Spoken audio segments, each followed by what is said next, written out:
The old man shuffled into the cafe, his worn-out shoes barely making a sound against the polished floor.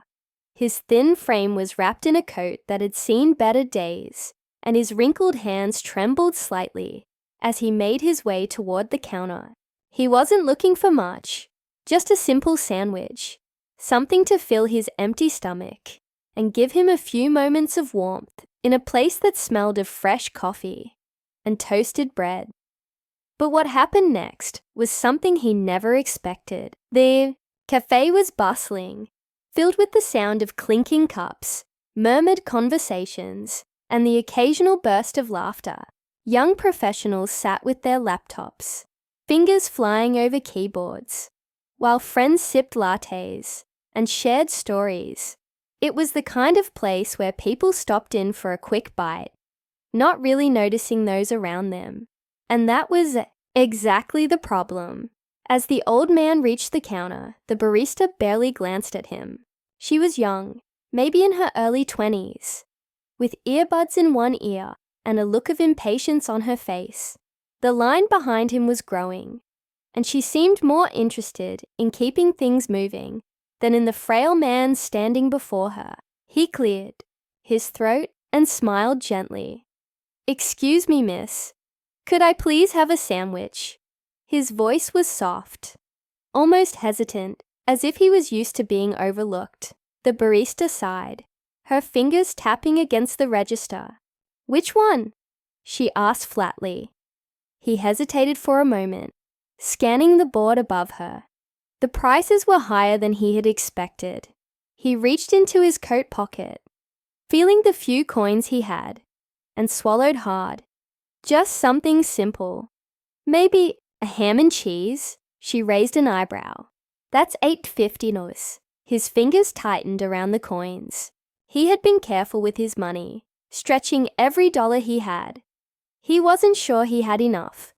His voice wavered slightly. "Do you have anything smaller? Maybe just plain bread and butter?"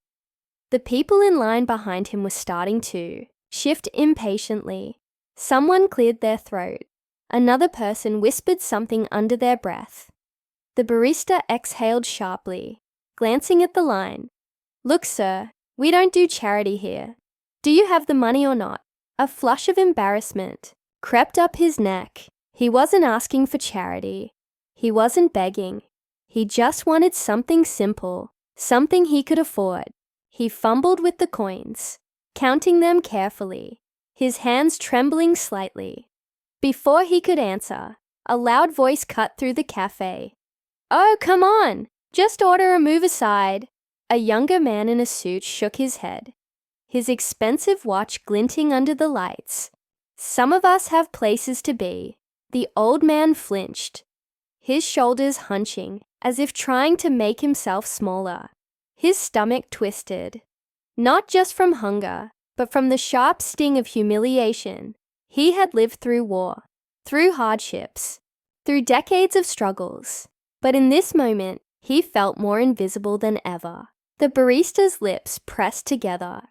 "If you don't have the money, sir, I'm going to have to ask you to step aside." Silence stretched for a moment. The cafe, so full of life just minutes ago, now felt cold.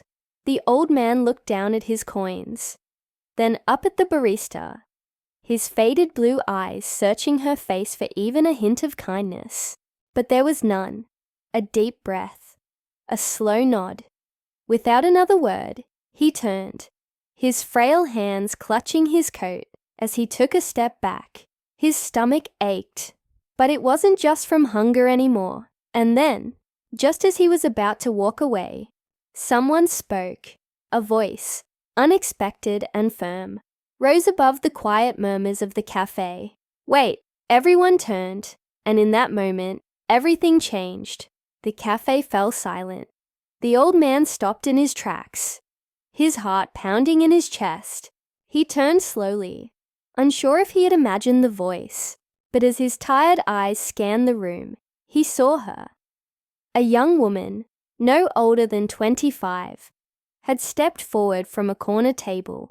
She was dressed simply, a notebook and pen resting beside her half-finished coffee. Her eyes were sharp, filled with something that had been missing from everyone else's gaze. Compassion. "I'll pay for his sandwich," she said firmly, pulling out her wallet without hesitation. The barista blinked, looking between her and the old man, as if deciding whether this was worth the trouble. The people in line muttered among themselves, some annoyed, others indifferent. "You don't have to do that, miss," the old man said quietly, his voice barely above a whisper. His pride, though weathered by years of hardship, was still intact. He didn't want to be a burden. The young woman smiled, shaking her head. "I want to." She turned to the barista. "A ham and cheese sandwich, please. And a coffee." The barista hesitated for only a second before punching in the order. "That'll be 12.75s." She handed over the money without a second thought. The old man watched, his eyes glistening. Gratitude swelled in his chest, but so did something else, an overwhelming sense of disbelief. It had been so long since someone had shown him kindness without expecting anything in return. As the sandwich and coffee were placed on the counter, the young woman gestured for him to sit with her. He hesitated before finally nodding, pulling out a chair across from her. His hands, still trembling slightly, wrapped around the warm cup. For a moment, neither of them spoke. The cafe had returned to its usual hum of activity, people moving on, forgetting the scene that had just unfolded. But the old man couldn't forget. "Thank you," he finally said, his voice thick with emotion. She smiled. "It's just a sandwich." "No," he said, shaking his head. "It's more than that." She studied him for a moment before speaking again. "What's your name?" "Walter," he said softly. "Walter Dawson." "I'm Emily." She took a sip of her coffee, then glanced at him again. "If you don't mind me asking, have you been okay?" Walter let out a small chuckle, though there was little humor in it. "I get by." He looked down at the sandwich in his hands. "Life just isn't what it used to be." Emily didn't push, but something about her presence made it easy for Walter to talk. And so, for the first time in years, he did. He told her about his past, how he had worked as a carpenter for most of his life, building homes with his bare hands, how he had once had a family, a wife who had passed away too soon, and a son who had moved far away and barely kept in touch, how he had lived through times when people looked out for each other, when kindness wasn't so rare. But as the years passed, the world changed. Prices rose, jobs disappeared, and pensions weren't enough. He had tried to adjust, to keep up, but at some point, life just became about survival. He had sold his home, moved into a tiny apartment, and stretched every dollar as far as it would go.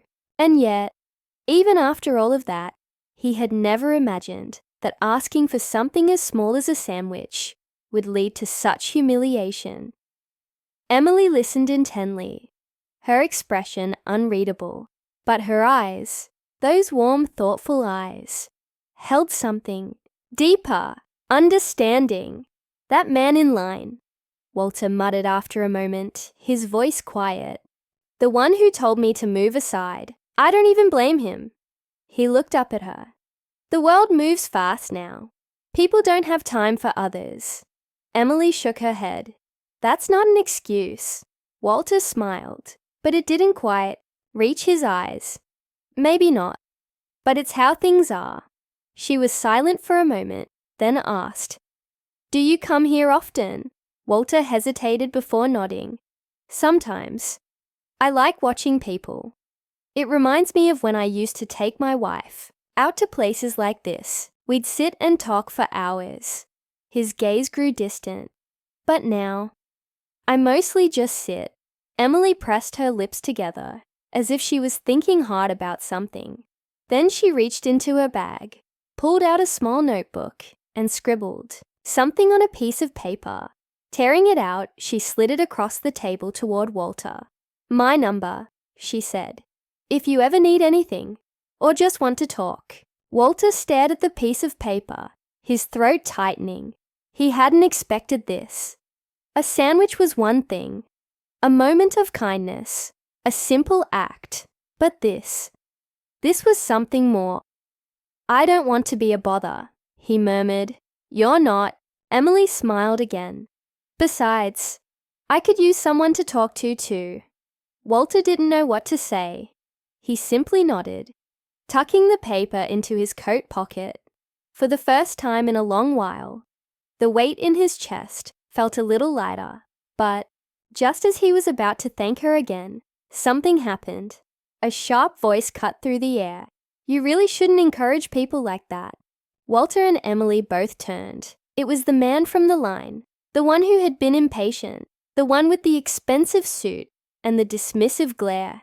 He was standing near the counter, watching them with folded arms. Emily narrowed her eyes. People like what?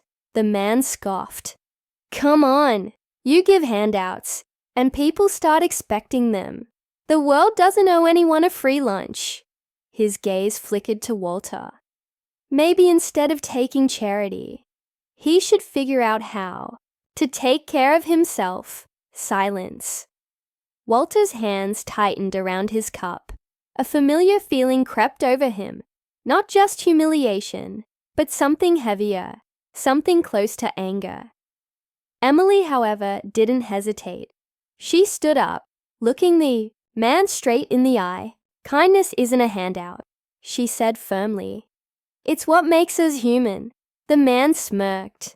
That's a nice thought, but in the real world, people have to earn their way. Walter exhaled slowly, his pulse quickening. He had spent his whole life working, giving, building things with his own hands. And yet, here he was, being spoken to like he was nothing, like he didn't matter. Emily's hands curled into fists. But before she could say anything else, Walter did something no one expected. He pushed his chair back, stood up, and met the man's gaze head on. And in that moment, the cafe once again fell silent because Walter, who had spent so long shrinking into the background, was finally ready to speak. Walter stood there, his frail frame straightening ever so slightly. The cafe, once filled with the hum of chatter and clinking cups, had gone quiet again. People were watching. Some glanced away awkwardly, while others leaned in, sensing that something important was about to happen. For so long, Walter had learned to keep his head down, to move through life unnoticed, to let things go, but not today. He looked the man in the eye, not with anger, but with a quiet strength that had taken decades to build. I did earn my way, Walter said, his voice steady. I worked hard my whole life, built homes with my own hands, raised a family, paid my dues. And yet, here I am, being told that I don't deserve a sandwich. The man in the suit scoffed. That's not what Walter held up a hand, stopping him. No, listen to me. His voice, though calm, carried through the cafe. People like me, we're not looking for pity. We're not looking for handouts. We just want to be treated like human beings. He paused, glancing around the cafe, making sure everyone heard him. I wasn't always this old. I wasn't always in this position. And one day, you'll be where I am. Maybe then you'll understand. A heavy silence followed his words. The man shifted uncomfortably, suddenly unable to meet Walter's eyes. Emily, standing beside Walter, spoke up. Kindness isn't weakness, she said. It's what keeps the world from turning into a place none of us want to live in. She shook her head. The real shame isn't needing help sometimes. It's forgetting that we all do. A murmur spread through the cafe. Someone at a nearby table nodded. A woman near the counter glanced down at her untouched pastry, as if realizing something for the first time. Even the barista, the one who had dismissed Walter so easily, looked uncertain now, as if seeing the situation from a different perspective. Walter let out a slow breath, feeling the weight in his chest ease just a little. He didn't need to say anything else. He had said what mattered, and whether that man understood it or not, well, that was up to him. The man muttered something under his breath and turned, quickly grabbing his coffee and walking out. The tension in the cafe seemed to break with his exit, leaving behind an odd stillness. Walter sat back down, his hands wrapping around his cup of coffee. His sandwich sat untouched on the plate, but now it didn't feel like just a meal. It felt like something more, a reminder that he wasn't invisible, that he still had a voice, that there were still people in the world who saw him. Emily sat too, offering him a small smile. "You okay?" Walter nodded, then let out a quiet chuckle. "Haven't stood up like that in a while." She laughed softly. "Well, you did it perfectly." For a moment, they simply sat there. No more eyes were on them. No more whispers filled the air. The cafe went back to normal. But something about the moment lingered, like a ripple spreading through water. A few minutes later, as Walter finally took a bite of his sandwich, a different barista approached, a young man, no older than 19, with a hesitant expression. "Sir," he said, shifting nervously, "I just wanted to say, I'm sorry for earlier." He rubbed the back of his neck. "I think we all kind of forget sometimes that everyone's got a story." He placed a small paper bag on the table. "It's another sandwich, on the house, just in case you need it later." Walter looked at the bag, his throat tightening. He nodded slowly. "Thank you." The young barista nodded back and walked away. Walter turned to Emily, shaking his head with a small smile. "See," he said. "There's still hope for the world." She grinned. "Yeah, and it's because of people like you." Walter took another bite of his sandwich, letting the warmth of it settle deep inside him.